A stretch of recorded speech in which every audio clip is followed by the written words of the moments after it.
يا رمضان شوق القلب باد فعد بالله تشدو والتقينا وطعام وتوقيف ازدياد.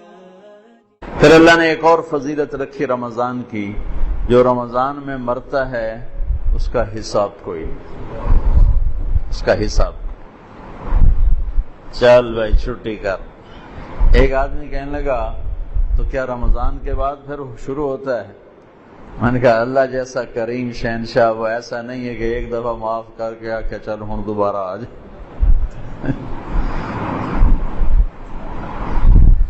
جب وہ ایک دفعہ اس نے چھوڑ دیا اب دوبارہ وہ اس کا کھاتا نہیں کھولے گا کہ چل آ بھائی ہوں رمضان گزر گیا چل کان نہ پلے. وہ جس کو رمضان میں موت دے رہا ہے وہ کوئی اس کی نیکی اس نے پسند کی ہے. اور نور جہاں مرحوم جب 27 رمضان کو اس کی موت آئی، میرا رب کہتا ہے میں شرک معاف نہیں کروں گا، باقی جسے چاہوں معاف کروں. میں اس کی صفائی نہیں پیش کرتا ہوں کہ وہ اس نے اچھی زندگی اچھی زندگی نہیں گزاری، لیکن میں اللہ کی رحمت کو بیان کرتا ہوں کہ جو ہم اپنے آپ کو صرف جنتی سمجھتے ہیں، باقی سارے جہنم میں صرف میں ہی جنت جامنا اور کیا نہیں جامنا. لوگ کہنے لو جی وہ نور جہاں رمضان میں مر گئی، 27 رمضان کو مر گئی، میں کہوں اللہ تے مقدمہ کر دو بھئی یہ تو کی تھی. ارے بے وقوفو، میرا اللہ کہہ رہا ہے میں شرک معاف نہیں کروں گا، باقی جسے چاہوں معاف کروں. شہنشاہ ہے اللہ کی قسم، اس کا معاف کرنا بھی حق ہے، اس کا پکڑنا بھی حق ہے، اس کا دینا بھی حق ہے، اس کا لینا بھی حق ہے، اس کا مارنا بھی حق ہے، اس کا جلانا بھی حق ہے، اس کا اٹھانا بھی حق ہے، اس کا گرانا بھی حق ہے، اس کی عزت دینا بھی حق ہے، ذلیل کرنا بھی حق ہے، بیمار کرنا بھی حق ہے، صحت دینا بھی حق ہے، فتح دینا بھی حق ہے، شکست دینا بھی حق ہے، بلند کرنا بھی حق ہے اور پست کرنا بھی حق ہے. اس کا نام بھی حق ہے، اس کی شریعت حق ہے، اس کی جنت حق ہے، اس کی وحی حق ہے، اس کا محبوب حق ہے. اس کے سوا حق ہے کہاں؟ جس ہو جائے معاف.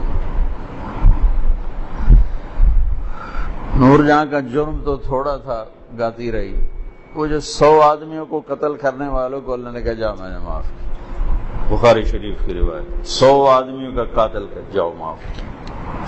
تو ایک رمضان کی اللہ نے دولت یہ رکھی ہے کہ اس میں مرنے والے کی اللہ تعالیٰ قبر کا حساب کو نہیں تو اگلے حساب یہ اللہ معافی کر دے گا انشاءاللہ. تو بھائیو رمضان کی تیاری میں ہے چند چیزیں جو رمضان کی رحمت کو روک لیتی ہیں. ایک شراب کی عادت رمضان کی رحمتوں کو روک دے گی. ایک ماں باپ کی نافرمانی رمضان کی رحمتوں کو روک دے گی. ایک رشتہ داروں سے لڑائی جھگڑے یہ رمضان کی رحمتوں کو روک دے گی. ایک دل میں نفرت پالنا کسی کی یہ رمضان کی رحمت کو روک دے گی. اتنا روکے گی کہ لیلۃ القدر میں ساری دنیا کے مسلمانوں کی اللہ بخشش فرماتے ہیں، لیکن اعلان کرتے ہیں شراب پینے والا معاف نہیں ہوگا جب تک توبہ نہ کرے. ماں باپ کا نافرمان معاف نہیں ہوگا جب تک توبہ نہ کرے. رشتہ داروں سے لڑنے والا معاف نہیں ہوگا جب تک ان سے صلح نہ کرے. دل میں نفرت رکھنے والا معاف نہیں ہوگا جب تک وہ اپنی نفرت کو صاف کرے، دل کو صاف نہ کرے. یہ رمضان کی تیاری کے لیے میں بہت تھکا ہوا تھا، لیکن شاید آج تراویح ہو یا کل ہو تو ضروری سمجھ کے بھائیو آپ سے بات کر رہا ہوں. اللہ مجھے بھی ہوش و سلامتی دے، میں بھی ان چیزوں میں ہمیشہ اپنے آپ کو شامل کر کے آپ سے بات کیا کرتا ہوں. تو جیسے حج پہ لوگ جاتے ہیں تو معافیاں مانگتے ہیں، بھائی معاف کری میں حج تے جا رہے ہیں. اس سے زیادہ ضروری ہے رمضان. جتنے فضائل رمضان کے ہیں اتنے حج کے نہیں ہیں، جتنے فضائل رمضان کے ہیں اتنے حج کے نہیں ہیں.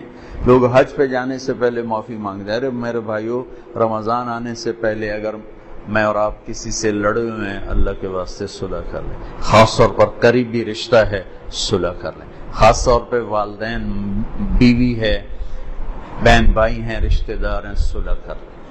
میرے رب کی بارگاہ میں رشتہ داروں سے حسن سلوک یہ اتنا بڑا عمل ہے کہ ایک حدیث سے یاد آ گئی کہ میں تمہیں نفل نماز، روزہ، حج سے بڑا عمل بتاؤں؟ نفلی نماز، نفلی روزہ، نفلی صدقہ، نفلی حج۔ الا انبئکم بافضل من الصلاۃ والصیام والحج، میں تمہیں نفلی روزے، نفلی نماز، نفلی حج سے بڑا عمل بتاؤں؟ کہا جی بتائیے یا رسول اللہ۔ کہا آپس میں صلح صفائی سے رہنا، آپس میں پیار محبت سے رہنا، لڑے ہوں میں صلح کرانا۔ یہ اللہ کو نفلی، کتنے لوگ ہیں مصلی نہیں چھوڑتے لیکن سلام کر کے راضی نہیں ہیں، گرمی کے روزے، جمعرات کے پیر کا روزہ بھی نہیں چھوڑتے لیکن رشتہ داروں سے لڑائیاں پالی ہوئی ہیں۔ میرے بھائیو، میرے اللہ کو ہماری بندگی کی ضرورت کوئی نہیں ہے، وہ ہمیں اچھا انسان دیکھنا چاہتا ہے۔ اچھے انسان میں بندگی کا ایک بہت بڑا عمل ہے، اور اس سے بڑا عمل ہے لوگوں سے پیار محبت سے رہے۔ فرائض کی تو بات الگ ہے، فرائض تو فرائض ہیں، اس کو کوئی چیز نہیں پہنچ سکتی۔ نماز نہیں پڑھتا اور سب سے حسن سلوک کر رہا ہے تو یہ بھی کوئی اللہ کے ہاں پسندیدہ نہیں ہے۔ تو ایک اعتدال کی بیلنس لائف اللہ نے ہمیں بتائی ہے۔ بھائی، اور رمضان کی آمد ہے تو اللہ کے واسطے ماں باپ کو راضی کر لیں، اگر زندہ ہیں۔ ناراض چلے گئے تو ان پر پڑھ پڑھ کے اتنا کرو کہ ان کی خوشیاں تمہیں ان کی روحوں سے ملنا شروع ہو جائیں، اور لڑائی ہے تو صلح فرما لیں۔ میرے نبی نے فرمایا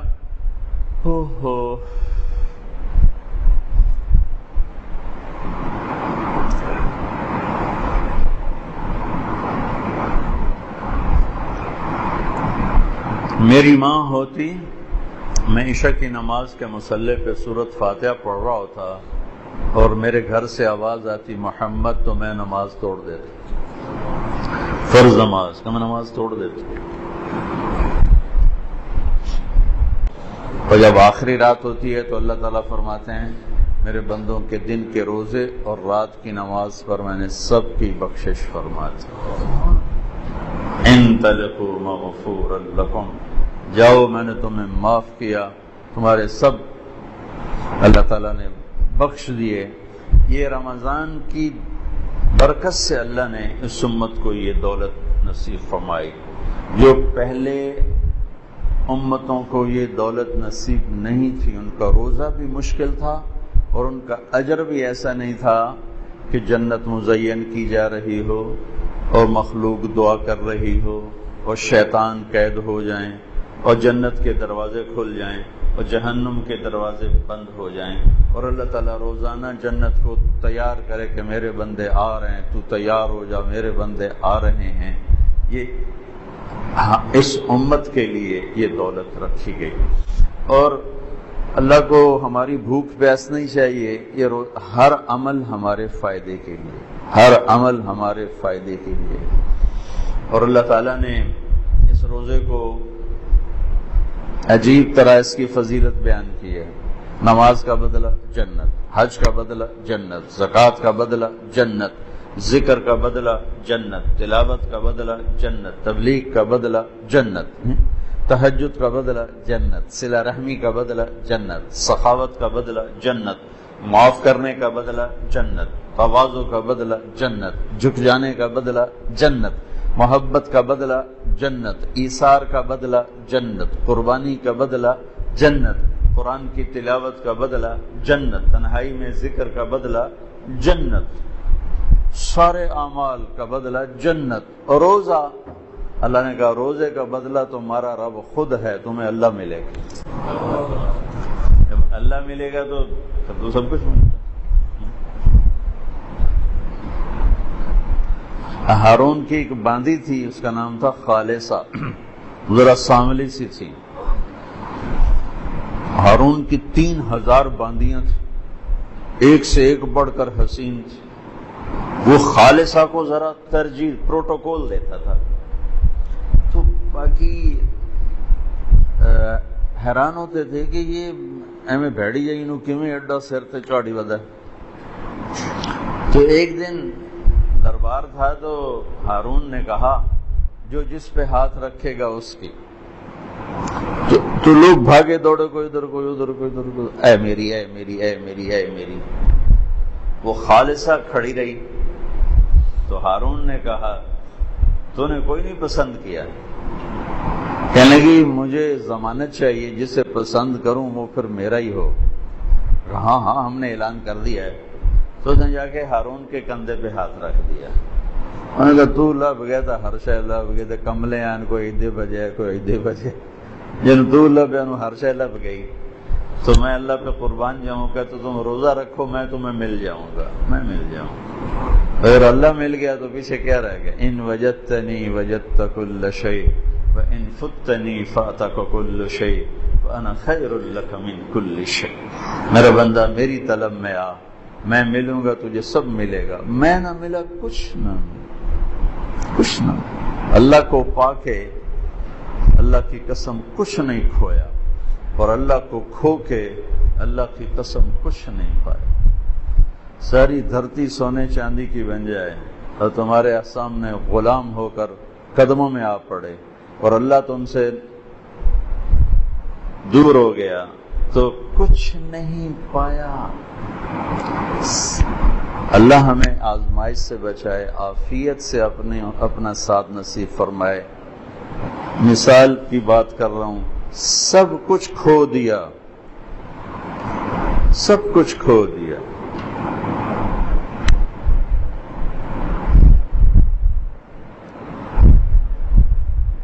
اور اللہ کو پا لیا تو اللہ کی قسم کوئی گھاٹے کا سودا. میرے نبی کے نواسے نے اپنا سب کچھ کھو دیا، جان، مال، اولاد، نیزوں پہ سر چڑھ گئے. کبھی کسی نے یزید کو شاباش دی، شمر کو شاباش دی. سب کچھ کھویا پر اللہ کو پایا. آج تک انہی کے سر پہ عزت کا تاج ہے. ان کو شہید کرنے والوں نے دنیا کا سب کچھ پا لیا، اللہ کو کھویا. آج تک زمین آسمان کی لعنت ان کی قبروں پر بھی برس رہی. روزے کا بدلہ اللہ خود ہے. بھائیو، ایک روزے کا اہتمام فرمائیں، ایک تراویح کا اہتمام فرمائیں. آپ 2 رکعت بھی پڑھ کے چلے جائیں، اس کی قیمت ہے. لیکن یہ 1 مہینہ اپنے دنیا کے کام تھوڑے کر لیں، اپنی مشقت کو تھوڑا کر لیں، اپنے ملازموں کا کام بھی تھوڑا کر لیں، اپنے کاروبار کو ذرا سمیٹ لیں، اپنی دکانوں کے اوقات کو ذرا سمیٹ لیں. بھئی یہ مہینہ تو ہمیں اپنی آخرت کو بنانا ہے. اپنے نوکروں کو، مزدوروں کو بھی سہولت دو، اپنے آپ کو بھی سہولت دیں، اور اس میں اپنے اللہ کو منا لیں. جہنم کی آگ کو ٹھنڈا کر لیں کہ اس سے خوبصورت اور کوئی چیز نہیں ہے.